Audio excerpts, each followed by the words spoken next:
Have you ever felt like God is silent?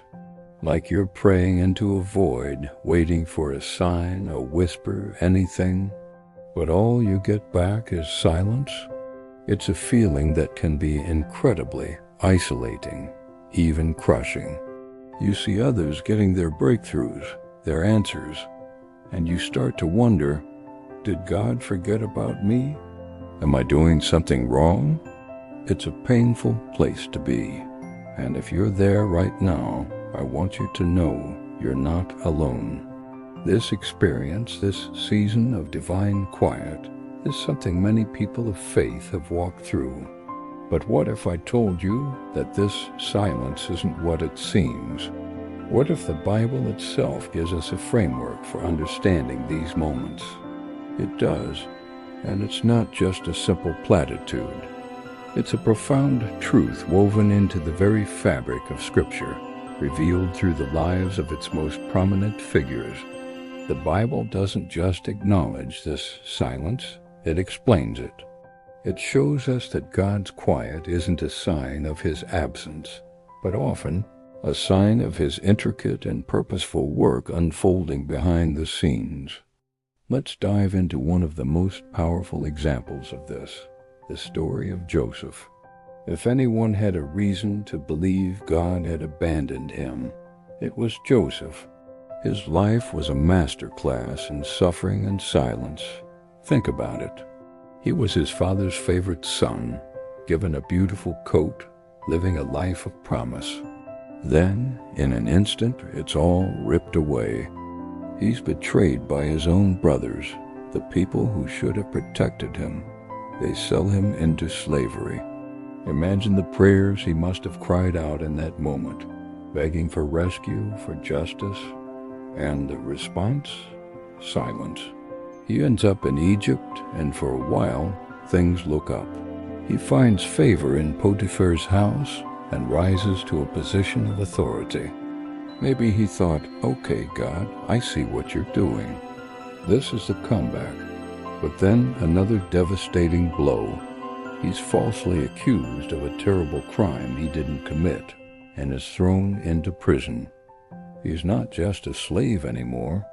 He's a forgotten prisoner in a dark foreign dungeon. He spends years there, years. Can you feel the weight of that silence? Each day waking up to the same stone walls, the same despair, with no word from God, no end in sight. Even in prison, he uses his God-given gifts. He interprets the dreams of Pharaoh's cupbearer and baker. He gives the cupbearer good news and makes one simple request. Remember me when you are restored.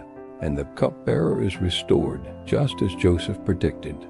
Finally, a way out. But the Bible tells us the chief cupbearer did not remember Joseph, but forgot him.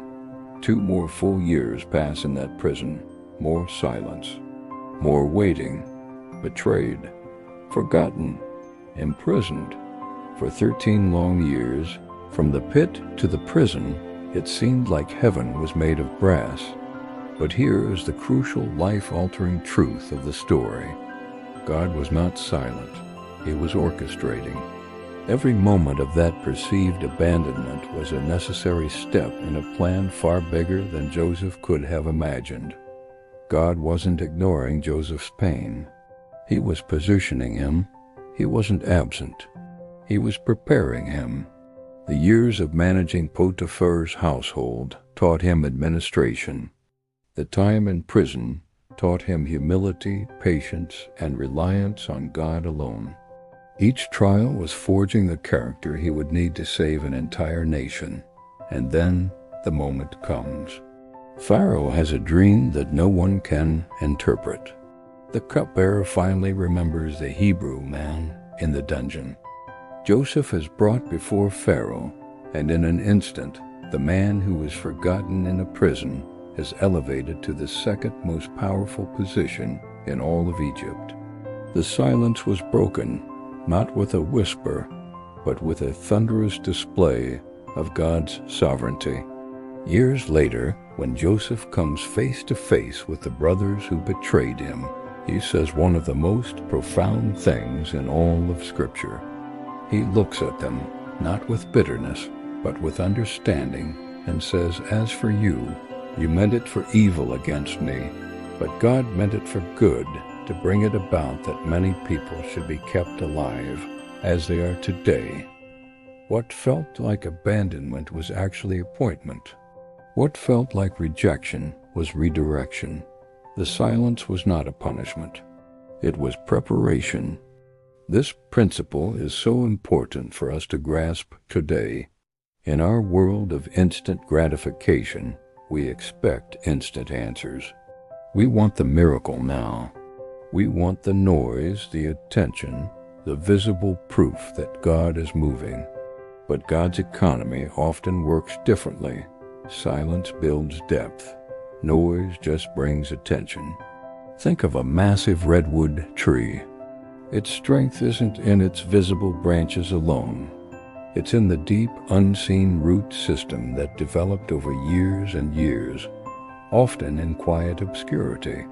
God often hides you to develop your roots before He elevates you to display your fruit. He works in the quiet, in the soil of your life where no one else can see.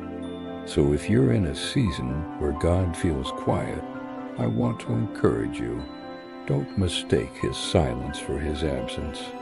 It could be that He is doing His most profound work in you right now. He is positioning you. He is preparing you. He is building a foundation in you that is strong enough to hold the weight of the blessing He has planned for you. The silence isn't a sign that your story is over. It's often the chapter right before your greatest promotion. He's not finished writing your story. Trust the author. Silence is not abandonment. If God is quiet, it simply means He's not done yet. Thank you so much for watching. If this message resonated with you, please consider liking this video and subscribing to the channel for more content like this. We'd love to have you as part of our community.